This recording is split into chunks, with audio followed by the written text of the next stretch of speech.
Hello, this is another Stefan Delicq song. It's called Le Temps de Huit, which I'm not sure whether it's to do with the number of beats in the bar or the number of or the age of a child or something like that. I haven't looked into the relevance behind the title. I like it because it's got 8 beats in a bar, but they are in a 3-3-2 pattern. So it's quite a nice little rhythm to get used to. And the left hand is quite straightforward. It's pa pa pa over and over again. The right hand I'm going to start with moves in 6 all the way through. That means the notes are a 1/6 apart. So the actual distance between those notes never changes, especially if they're all on white notes, so the distance is easier to gauge. I play all the lower notes with my thumb, or almost all the lower notes with my thumb, but I try and change the fingering of the top notes so that it stays smoother, because if you're playing the same fingering, then it's always going to have a gap of some sort between the notes. So the top notes, if I just tell you the top notes, then you'll be able to work out the 6 below that for the thumb notes. Top notes for the opening phrase are A, B, C, B, G.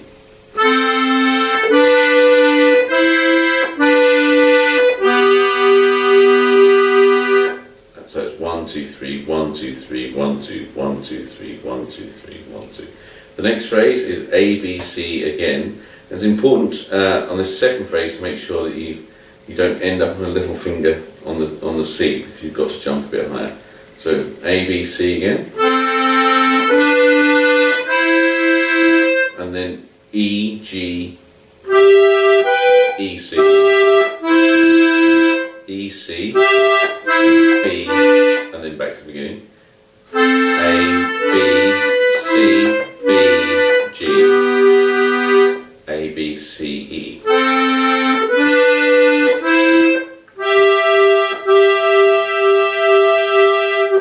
That's the opening section.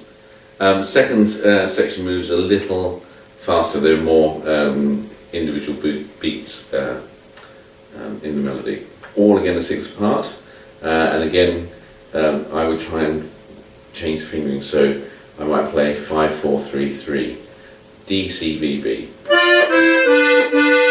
C, C, D, D, C, B, B, then C, B, A, A, B, B, C, C, B, A, A, G sharp now, so it's not all white notes all the way through. G sharp, B, B, A, A, G sharp, A, B, C, B, A, C.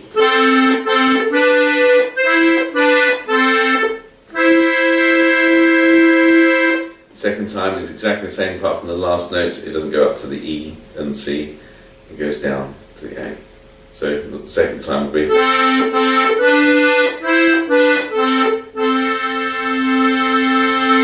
So I'll play it stiffly just so that you can see my hands. I'll use the terrible fingering just so you can see the notes from the beginning.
That's the tune. I don't recommend that you use that fingering at all. It's just so that you can see the clarity of the notes.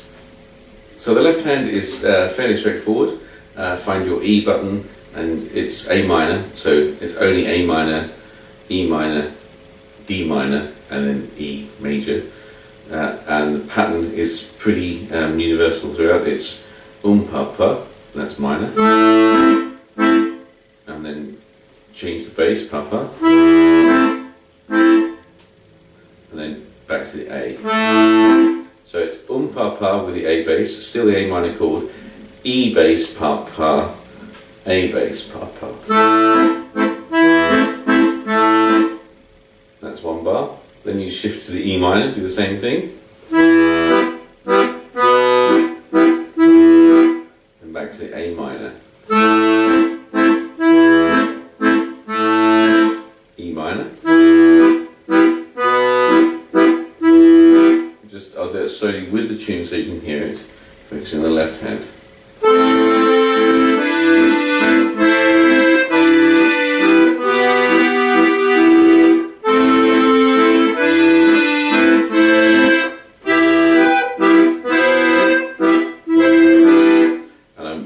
There's a nice clash there too.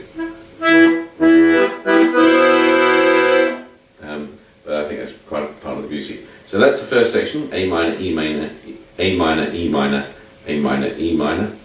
The repeat of that section is exactly the same, even though the melody is different. So that's the first section with a repeat of just those chords. Then we go down, but that's our E. We've had the A's, now we need to move down to D minor. So again, I would make sure your wrist position isn't too high for the A minor and E minor, because you might find it hard to shift down. So D minor now, exactly the same pattern. D minor for 2 bars this time.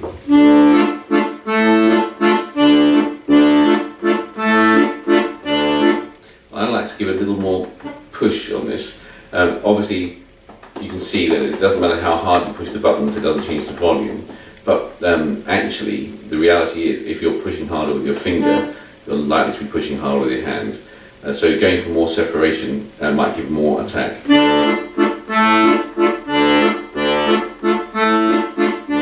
Same thing on A minor for 2 bars.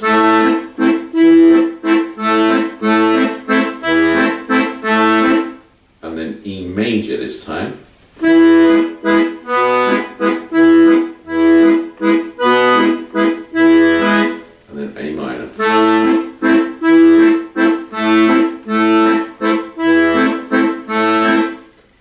I'm changing bellows direction more frequently just to keep the left hand in shot of the camera, but it is actually one of the important things about this piece is knowing how long to play the phrase lengths. So the basic pattern of each bar is identical, pa pa, pa, pa, where you have the main bass note, then the 5th for the bass note, and the main bass notes again for the last pa. The only thing that changes obviously is the chord itself, or how many bars you play it for, whether there's a 1 bar pattern or a 2 bar pattern. So that's it. It's a simple tune musically with a nice time signature, and works for me. I hope that's some use for you.